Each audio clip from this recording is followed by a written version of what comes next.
This video discusses a case involving extreme violence and abuse that may be disturbing to some viewers. Viewer discretion is advised.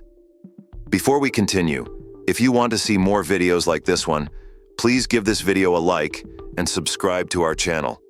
By doing so, you'll be supporting our mission to raise awareness and tell stories that matter. It was September 23, 2019, when emergency dispatchers in Berks County, Pennsylvania, received a frantic call from Lisa Snyder.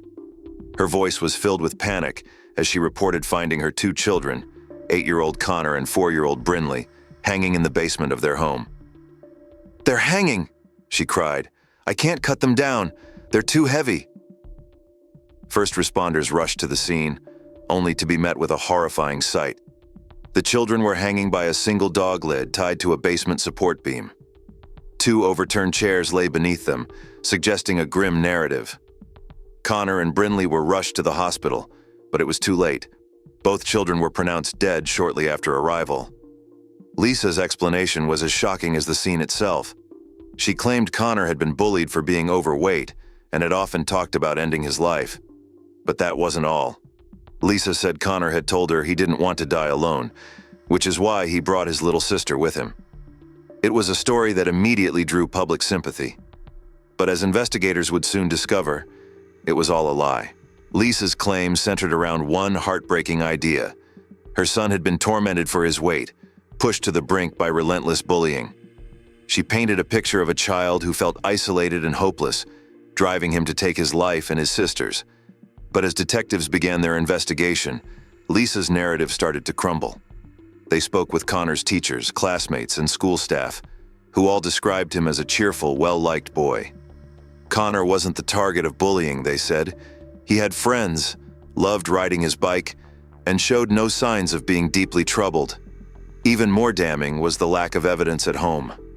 There were no notes, no diary entries, nothing to suggest Connor had ever thought about self-harm, let alone harming his sister.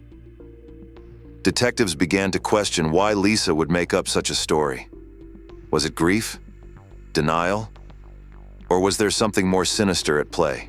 While Lisa's story raised suspicions, it was the physical evidence that truly unraveled her lies.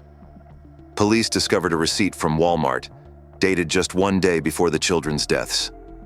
The purchase? A dog lead, the very same one used in the basement.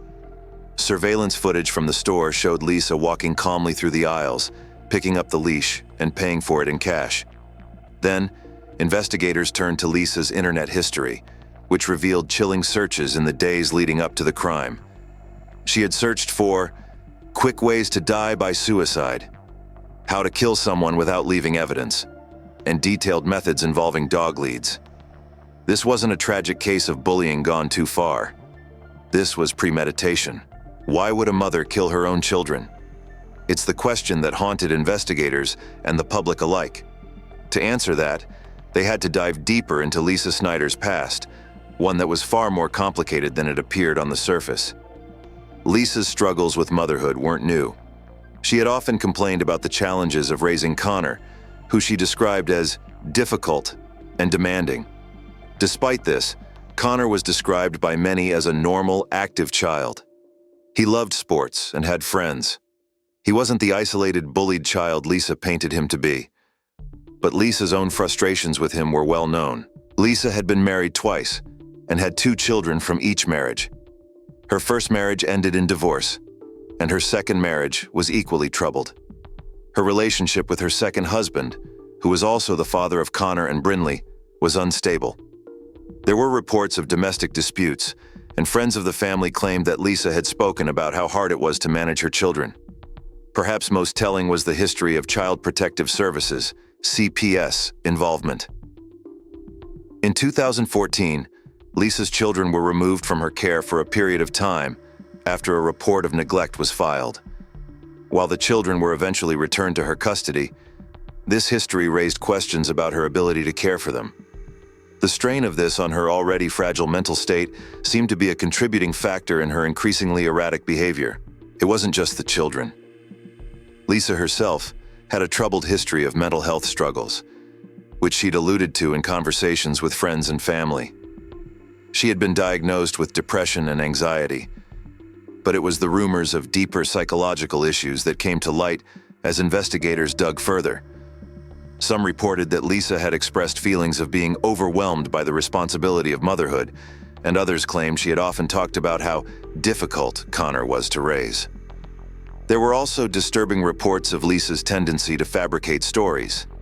She had claimed in the past that she was a victim of severe physical and emotional abuse, yet there was little evidence to back up these claims.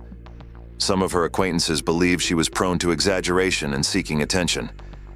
This pattern of behavior was important to detectives, as it suggested that Lisa might not have been as reliable as she seemed in her 911 call and later testimonies. But the most chilling aspect of all was Lisa's reaction to the deaths of her children. In the days following their deaths, Lisa maintained her story of bullying and painted herself as a grieving mother. Yet, behind the scenes, she showed no signs of true emotional distress. A family friend testified that when they spoke to Lisa after the deaths, Lisa was eerily calm and matter-of-fact, almost detached. She continued to push the narrative that her children's deaths were the result of bullying, despite all the evidence pointing to a much darker reality. For Lisa, the children's deaths weren't just an accident. They were part of a tragic, calculated plan to escape from a life she no longer wanted. Lisa's troubled history, her strained relationships, and her penchant for manipulation all pointed to a mother who didn't just lose control. They were the actions of a woman who was desperate to end the burdens in her life. This wasn't a random tragedy. It was a series of deliberate actions that led to the ultimate betrayal. A mother who, in the pursuit of sympathy and escape, killed her own children. In December 2019, Lisa Snyder was arrested and charged with 2 counts of first-degree murder, endangering the welfare of children and tampering with evidence. Her trial began in October 2024. Prosecutors laid out the damning evidence: the Walmart receipt, the internet searches, and testimony from those who knew Lisa. One of the most shocking revelations came from a family friend who said Lisa had confided in them about her struggles with parenting. The friend testified that Lisa once said, "Sometimes I think it would just be easier if they weren't around." The defense tried to argue that Lisa was grieving and emotionally unstable, but her lack of emotion during the trial spoke volumes. She showed no visible reaction as photos of her children's injuries were displayed, or as witnesses described the events of that tragic day. The jury deliberated for less than 4 hours before finding Lisa guilty on all counts. She was sentenced to life in prison without the possibility of parole. Connor and Brinley Snyder were innocent children whose lives were cut short by the one person meant to protect them. Their deaths left a community shattered and searching for answers. This case serves as a sobering reminder of the darkness that can hide behind closed doors. It's also a call to action. If you see signs of trouble, speak up. Connor and Brinley's story will never be forgotten. Their lives may have been stolen, but their memory serves as a beacon, reminding us to cherish and protect our children at all costs. Connor and Brinley Snyder were innocent children whose lives were taken far too soon.